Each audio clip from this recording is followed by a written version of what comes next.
itu ikuti pemikiran murid, dan RA-nya rayakan dan akhiri. Ini yang dinamakan gembira, ya, supaya anak-anak juga belajar merasa menyenangkan. Apa sih Bu? Gali dan eksplorasi, muat konteks sampai dengan merayakan dan akhiri kita bahas satu-satu. Oke, di sini contohnya ada gali dan eksplorasi. Pemilihan konteks yang tepat akan menjadi jembatan konkret menuju pemahaman konseptual.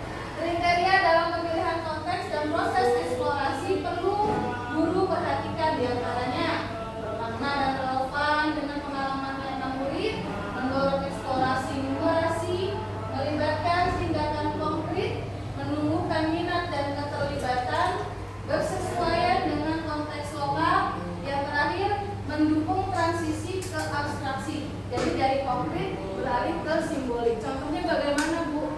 Jadi gini, 1 tambah 1 kan itu secara besar, ya kan? Kita nanti pakai media. Misalkan untuk yang dari anggota tubuh kita biasa menggunakan jari. 1. Di sini gali dan eksplorasinya. Bapak Ibu pernah lihat ini enggak? Apa ini Bapak Ibu? Kalau yang ini absen. Kalau yang ini ya, pampers atau parcel. Apakah ketiga ini mereka sering menemui, sering dijumpai sama anak-anak? Ya, ya. Dari salah satu gambar tersebut, apakah Bapak Ibu menemukan satu ide konteks yang dapat digunakan dalam pembelajaran kesadaran diri? Kira-kira apa yang bisa diambil dari pohon, dari absen, dari parcel? Kira-kira apa yang bisa diambil? Ya? Ya, menghitung jumlah daunnya atau rantingnya boleh. Kalau yang absen, jumlah yang masuk, misalkan yang tidak masuknya kan dibagi sakit, alfa sama Z. Betul. Kalau yang campersnya atau parcelnya, ya, jumlah enggaknya. Betul ya. Jadi semua ini bisa kita manfaatkan ke anak fase kelas A. Jadi nggak perlu yang terlalu ribet, kita harus mikirin ekspektasinya terlalu tinggi, padahal yang di lingkungan sekitar aja kita bisa pakai. Biasanya di kelas 1 udah dikenalkan. Kita bahas satu-satu. Untuk yang konservasi bilangan, sebelum saya lanjut, yang ungu sama yang kuning lebih banyak mana Bapak Ibu? Yakin? Sama. Ada yang bilang lebih banyak. Coba kita hitung dulu. Bagaimana dengan subitasi? Nah, kalau subitasi ini kemampuan untuk mengenali jumlah objek dalam sebuah kelompok kecil secara cepat, akurat dan otomatis tanpa harus menghitung satu persatu. Saya tanya, ini dalam progres berapa Bapak? Nah, bagaimana dengan yang ini? Kalau yang ini namanya memasangkan satu-satu dan perbandingan, lebih besar, lebih kecil, sama. Gambar A, pensil yang sebelah sana ada berapa Bapak Ibu?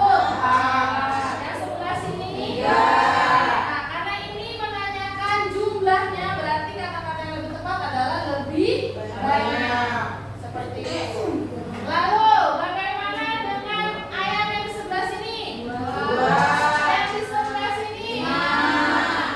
Kata-katanya yang lebih tepat?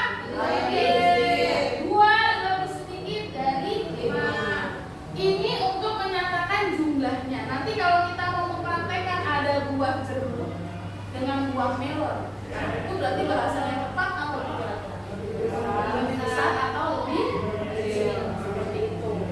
Ini untuk muat kontennya. Bagaimana dengan buat aktivitasnya?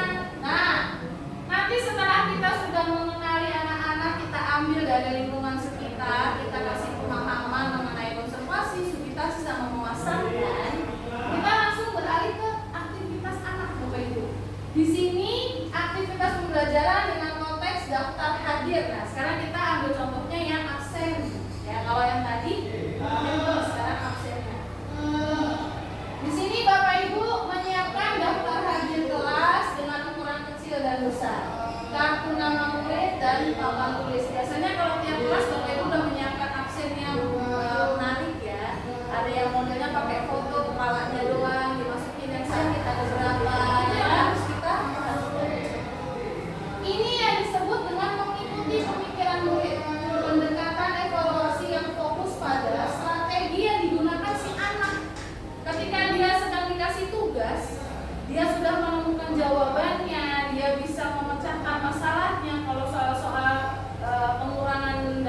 unggahan soal cerita itu kan butuh pemahaman, betul nggak Bapak Ibu?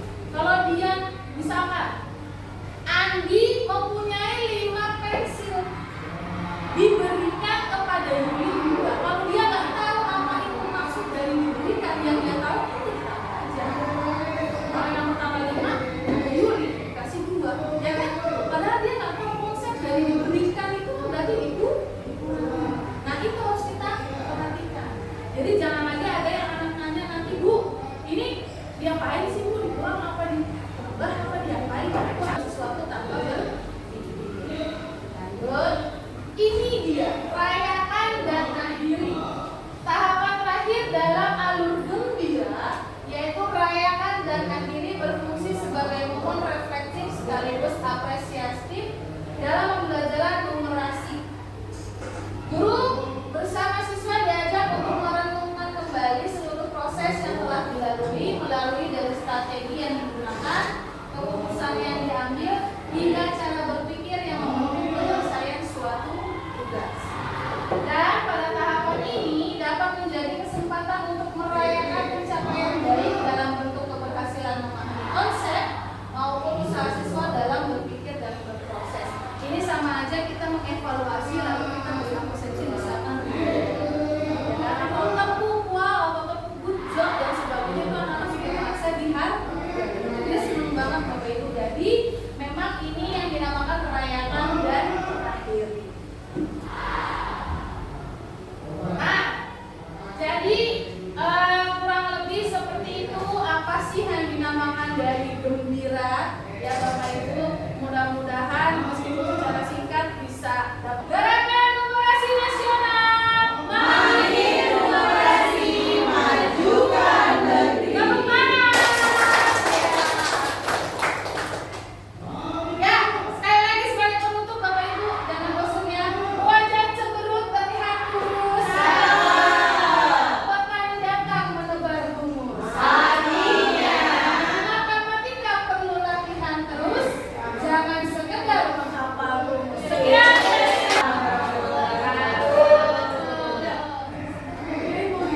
Oh iya, ada sesi tanya jawab lupa. Buat apa dulu? Oh ya, Buat apa bola-bola? main bolanya Pak. Ya, ini dan dicontohin ya Bapak Ibu. Jadi begini, bikin aja ya. Iya. Jadi gini Bapak Ibu. Jadi kalau misalkan boleh ke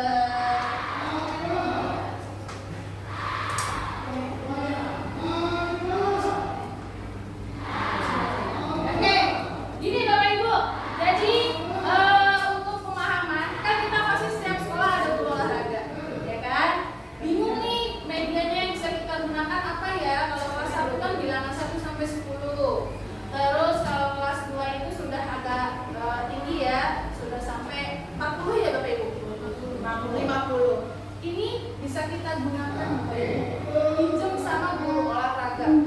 Contohnya mengenal bilangan 1 sampai dengan 10. Kasih 1 bola 1 siswa pegang, ya. Lalu siswa yang kedua pegang jumlah bolanya. Boleh.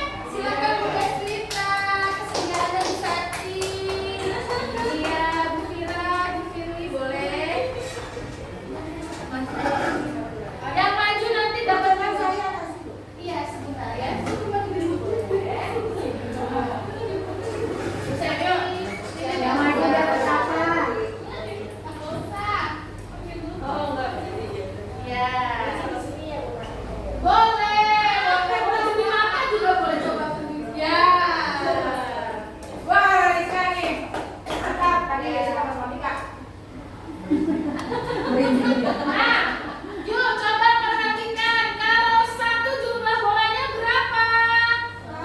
1. Kalau 2 jumlah bolanya berapa? 2. Kalau 3 jumlah bolanya berapa? 3.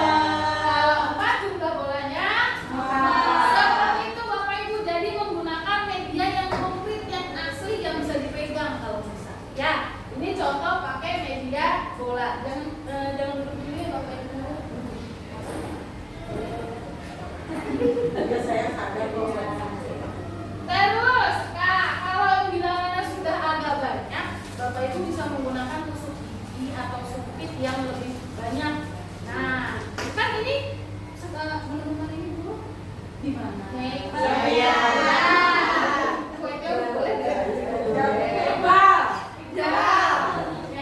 Jadi ini bisa kita gunakan. Ini kan dalam satu kemasan ada berapa banyak ibu? 2 tambah 2 berapa? Bisa dihitung satuannya nanti dibuka boleh Bu. Selesai waktunya.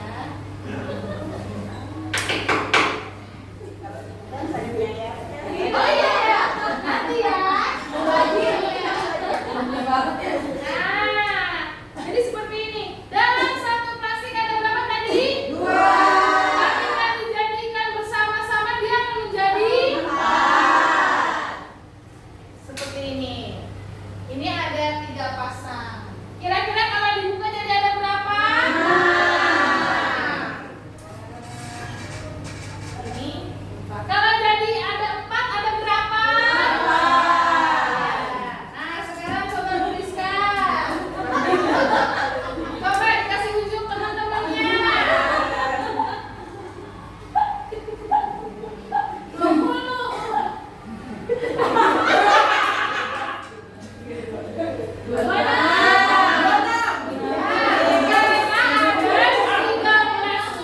Lalu ditambahkan 2 kali menjadi ada 20. Tapi Pilihan Bu Tika masih paling banyak sebetulnya berusaha paling cepat. oh iya, Rizka ingat yang terakhir dari Rizka nih. Nah, jangan sekedar menghafal rumus ya. Itu juga berapa? Ya, jadi lebih bagus kalau pakai medianya digambarkan seperti ini Bapak Ibu, karena kalau kelas kecil belum itu kan belum masuk perkalian ya, karena kan satu plastik ada 2. Tapi bagusnya kalau fase A seperti ini. Jadi nanti kita buka, kita kupas bareng-bareng, kita contohin bareng-bareng seperti ini. Nah, ini kalau pakai benda-benda yang ada di kehidupan sehari-hari. Kalau di lingkungan sekitar misalkan pakai daun kering boleh nggak? Boleh. Boleh. Pakai buku juga boleh. Pulpen apalagi? Boleh, sepatu boleh. Jadi kita ambil bersih ya Bu. Ya? Yang penting wangi ya Bu Guru. Iya, jangan bau duren ya. Kita tidak terima bau duren seperti itu. Kalau Ya. tidak